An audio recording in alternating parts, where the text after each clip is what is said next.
Burlington wasn't always a place where tens of thousands of people lived, worked, and shopped.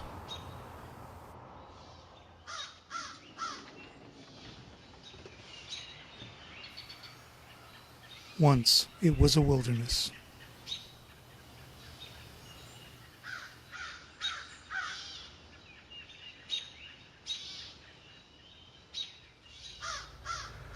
They lived right around here.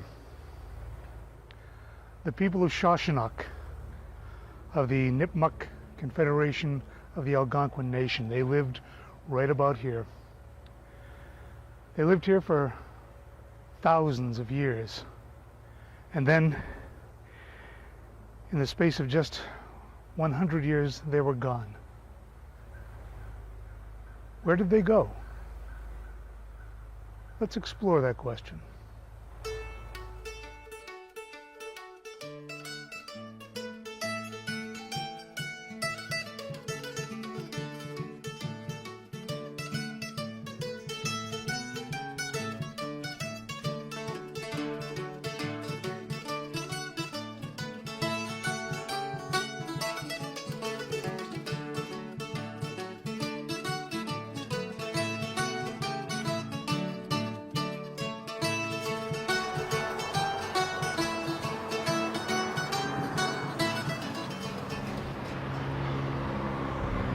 When this schoolhouse was built in 1792, one of the things the students definitely would have studied would have been King Philip's War. Now, it's all but forgotten, just a footnote of history. That shouldn't be. What happened to the Indians of New England should not be forgotten. Let's go back to school and learn something.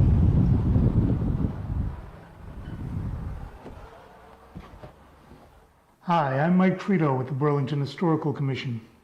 This is a show about local history, but tonight I'm going to take a page from Ed Fogelberg's book. The title page, actually, the part that says, part of a greater chronicle.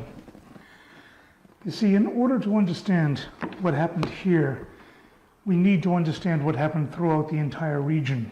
Most of what we'll be talking about tonight will be King Philip's War. On a per capita basis, the bloodiest war in American history. I'll be reading a lot from my notes. There are a lot of names, people, places, and a lot of dates to remember. I can't quite remember all of them, and I do want to get them all straight. Truth be told, I'm not an expert on King Philip's War. I'm an armchair historian who's interested in almost any information I can get my hands on. The reference material I'll be using tonight is available to anyone listening to me for free. Mayflower by Nathaniel Philbrick. King Philip's War by Eric B. Schwartz and Michael Togus. New England Encounters, edited by Alden T. Vaughn. All of these are available at the Burlington Public Library. Other material is in the public domain. It's free, it's available online. You can download it.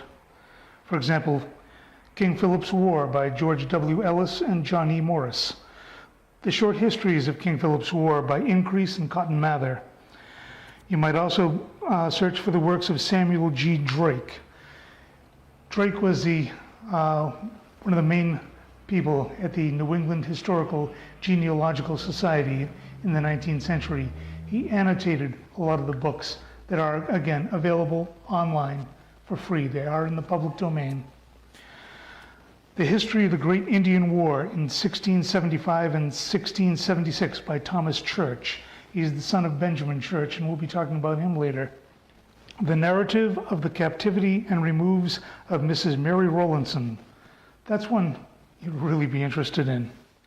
This, along with various postings and articles that are available, again, online. To begin with, let's set up some definitions of the people we're going to talk about. I think it's well that we understand the words we're using. For example, a sachem. A sachem, or sachem, I've seen it pronounced both ways, is the leader of the different tribes of New England. Now, a sachem would be considered more than what we normally refer to as an Indian chief. A chief would be elected and cast aside according to the needs of the tribe. A sachem was the ruler of his people. King would be the closest English equivalent word. Then there's Sagamore. Some definitions I've read would define a Sagamore as the equivalent of a sachem. Other definitions, which I tend to believe, defined a Sagamore was a kind of sub-chief, a seer or mystic, a very important person who could easily have led his people in the absence of a sachem.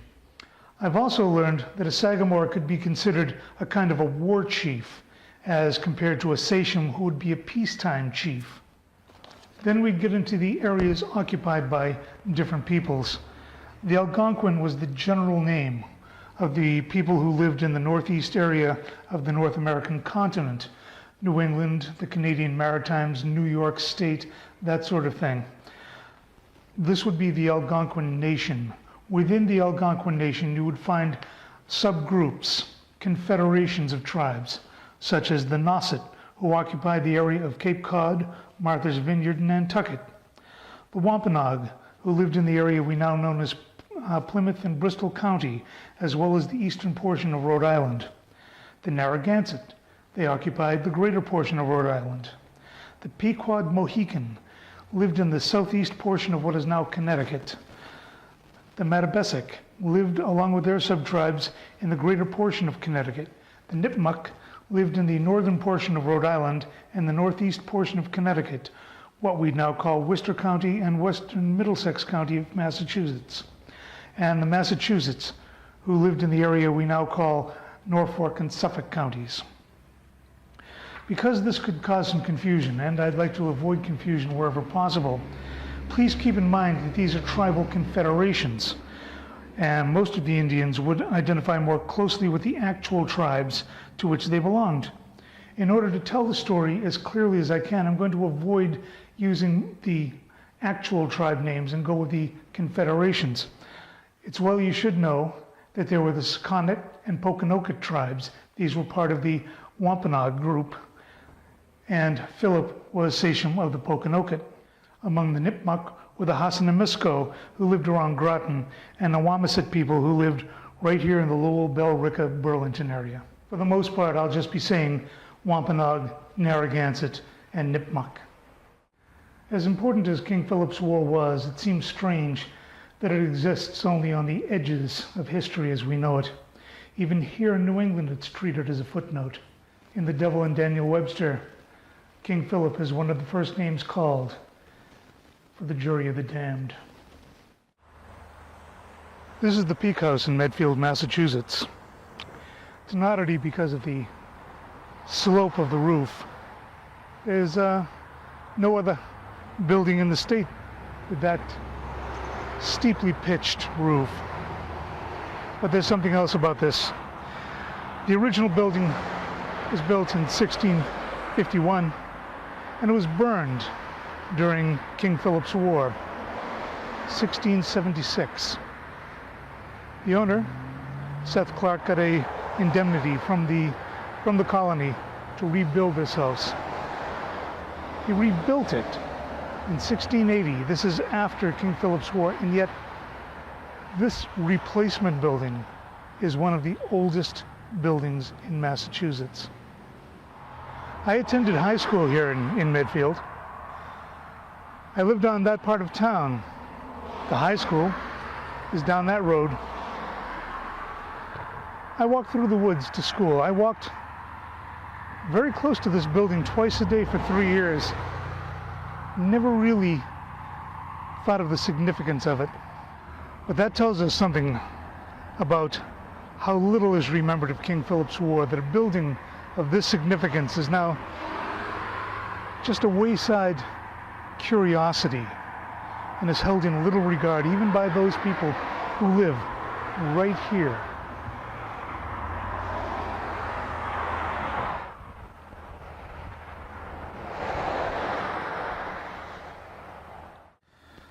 The story begins over 400 years ago, in 1605, when Samuel de Champlain was exploring the coasts of New England. He was searching for a place France could colonize. He was having a very difficult time. The problem was that a colony needed to be established in a relatively uninhabited place, and he could not find any place uninhabited. In the book Mayflower, Nathaniel Philbrick tells us that Champlain was able to smell the smoke of campfires and cooking fires up to 200 miles out to sea. The region was in fact very heavily populated. Champlain found the natives to be relatively friendly. He engaged in barter up and down the New England coasts. He made charts of all the likely seaports.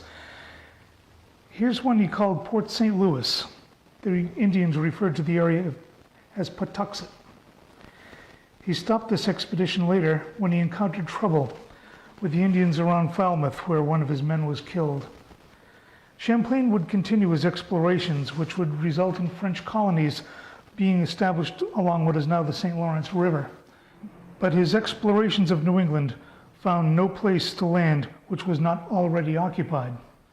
In 1620, a group of religious refugees we called the Pilgrims landed at that same place Champlain had called Port St. Louis. They found it utterly deserted. Something had happened in the ensuing 15 years that changed the region completely. On these two maps from 1624, one is a variation of a map begun by Captain John Smith in 1616, the other a follow-up of Champlain's exploration. You can see this prominent landmass being called Cape James or Cape Blanc. However, this region was well known to European fishermen. They called it Cape Cod, and that's the name that stuck. It's the John Smith expedition that enters our story now. One of his commanders, Thomas Hunt, decided to trade in slaves and took many Indians captive. The reaction to this act is easy to guess. The Indians, who previously had treated the Europeans with courtesy, if not downright hospitality, were now openly hostile. The following year, a French ship foundered on the north coast of Cape Cod. The Nauset Indians showed little mercy. As Governor Bradford would later recount, they, quote, loved watching and dogging them until they got advantage and killed them, all but 3 or 4, unquote. These survivors were hauled up and down the coast and exhibited for ridicule. One of them learned enough of the Indian language to curse his captors and tell them they were displeasing God and his wrath would be upon them. His words were prophetic because one of the survivors carried a disease against which the Indians had no immunity. No one is sure what this disease was, whether pox or plague, but whatever it was, it swept through the community. As the plague grew in intensity, seemingly healthy adults would flee when others became ill, inadvertently spreading the disease throughout the region. Throughout eastern New England, people died faster than the living could bury them. It was an almost unbelievable nightmare. The death rate among the affected people was between 90 and 95%. Oddly enough, the only thing that stopped its spread was intertribal warfare, but individuals were not allowed to leave their tribal areas and enter others. They were stopped by deadly force if necessary. This was not necessarily in response to the disease. This is just the way it was. Intertribal warfare will show up again and again throughout this tale. It was into this world the Pilgrims sailed.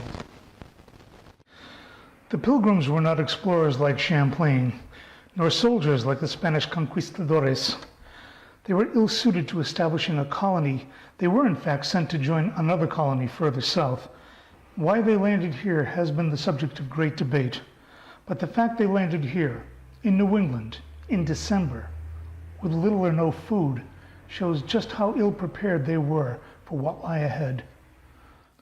Massasoit, a sachem in the Wampanoag, wondered what to do about them. The plague had been bad enough, but earlier in the summer of 1620, an English ship had come near, invited on board about 20 Indians, who were then shot down for no reason. His first instinct was to just wipe them out, and this he could have easily done.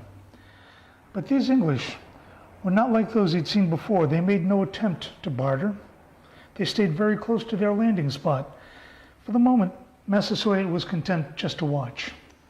For their part, the Pilgrims were content to stay in their quickly erected shelters. As anyone could have predicted, the situation soon became desperate. Starvation and disease took a tremendous toll. half the pilgrims died that first winter. The remarkable thing was they did not all die. They buried their dead by night so as not to give away their declining state of affairs. When the two groups finally did begin to communicate, their interpreter, at first Samoset, then a man named Squanto, he was one of the Indians taken captive by Captain Hunt many years earlier. The Pope had forbidden his sale as a slave, and he had instead wandered through Europe. He'd found work on an English sailing vessel. And it was on this vessel that he'd returned home, only to find everyone he'd ever known was dead. Squanto, it seems, had his own plans to obtain power. He would use his knowledge of the English language to make himself indispensable. He was in a unique position because only he knew what was being said by both groups and could choose how to translate what was being said to his own advantage. Once when the pilgrims sought to impress the Indians with their power, they showed off their muskets and barrel of gunpowder.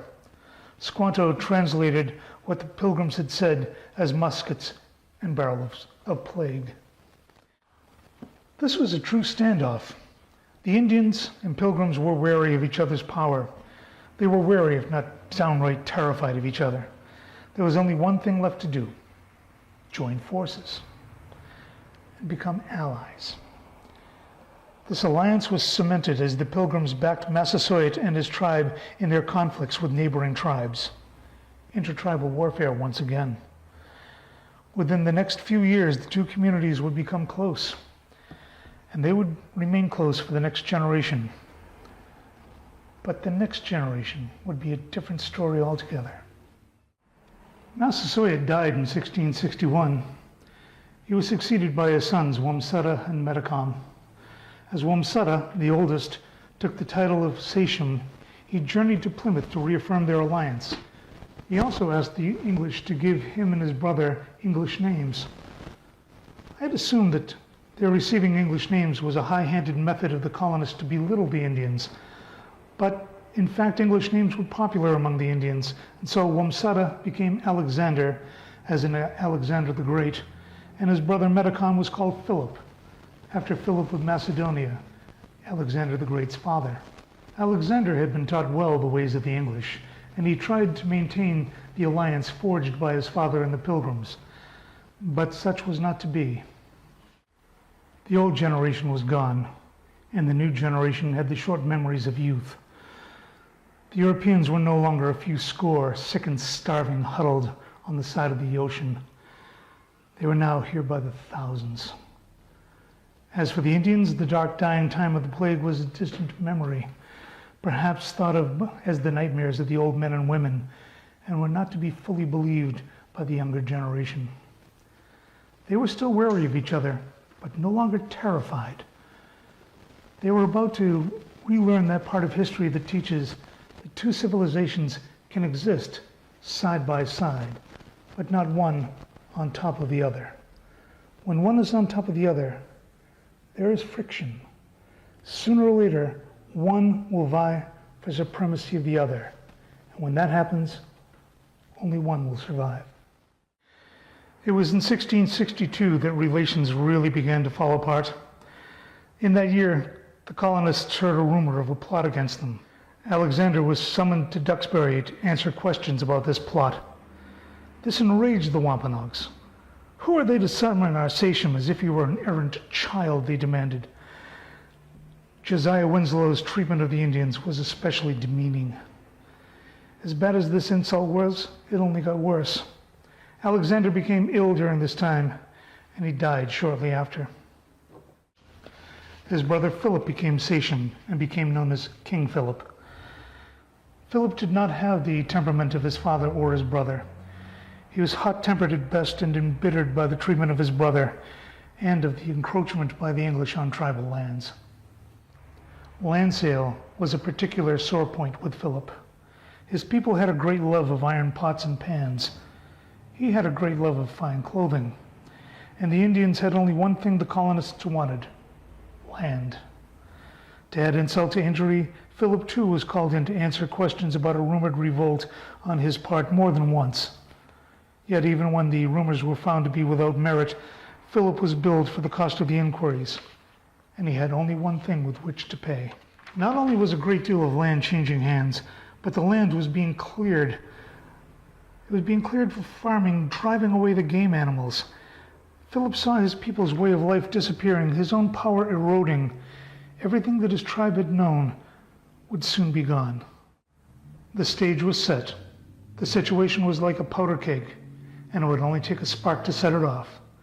And a praying Indian named John Sassamon would provide that spark. The praying Indians were converts to Christianity. Generally speaking, they lived in communities called praying towns. John Eliot, a missionary who translated the Bible into the Algonquin language and worked for the conversion of the native peoples, established these towns. These towns were established to segregate the praying Indians from both the English and the native Indian tribes. The praying Indians were neither fish nor fowl, distrusted by both the English for being too Indian and by the Indians as being too English. John Sassamon was one of John Eliot's converts, a Harvard student, and so well versed in English, he was often an intermediary between the English and the Indians. He had the misfortune of being there when Alexander was summoned. In this way, he became greatly disliked, and hated would not be too strong a word, hated by Philip, even though he was Philip's sister's brother-in-law. Philip began planning for war. As his plans grew, rumors began to fly. In 1675, John Sassamon reported to the Plymouth colony officials about Philip's plans for attacks on English settlements. Before any action could be taken, John Sassamon was murdered. 3 Wampanoags were arrested and put on trial for this crime. The jury, which included some Indian members, found the 3 guilty, and on June 8, 1675, they were hanged in Plymouth. This at last was intolerable, that the English would try an Indian for the murder of another Indian. It was just too great an insult to bear. It was nothing short of a total disregard for Indian sovereignty. Hostilities began shortly after the execution.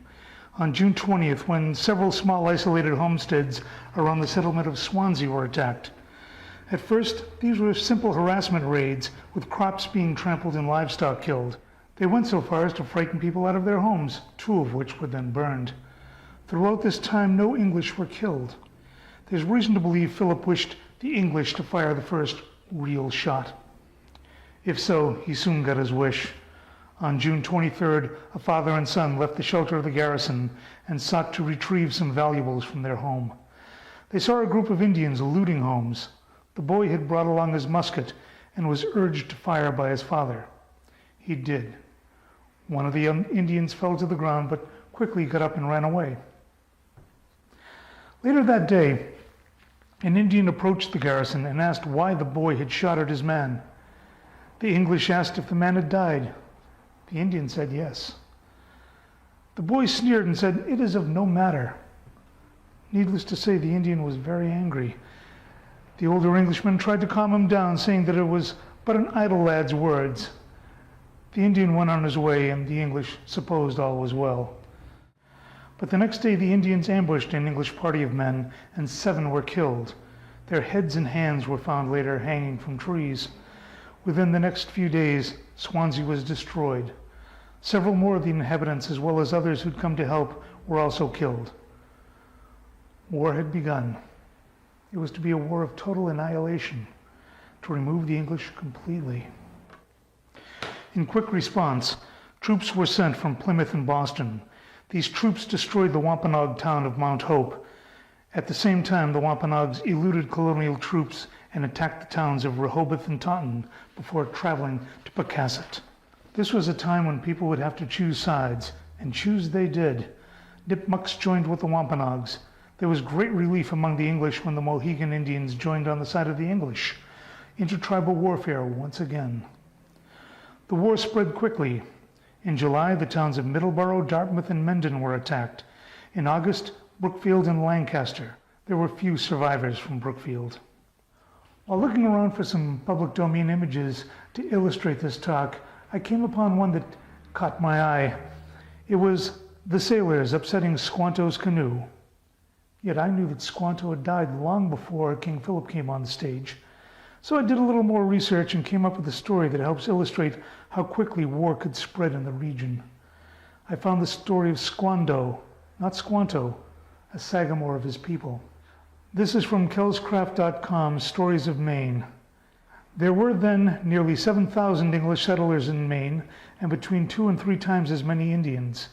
It was easy to see how great were the peril and distress of the pioneers when the long smoldering hatred and revenge at last broke out.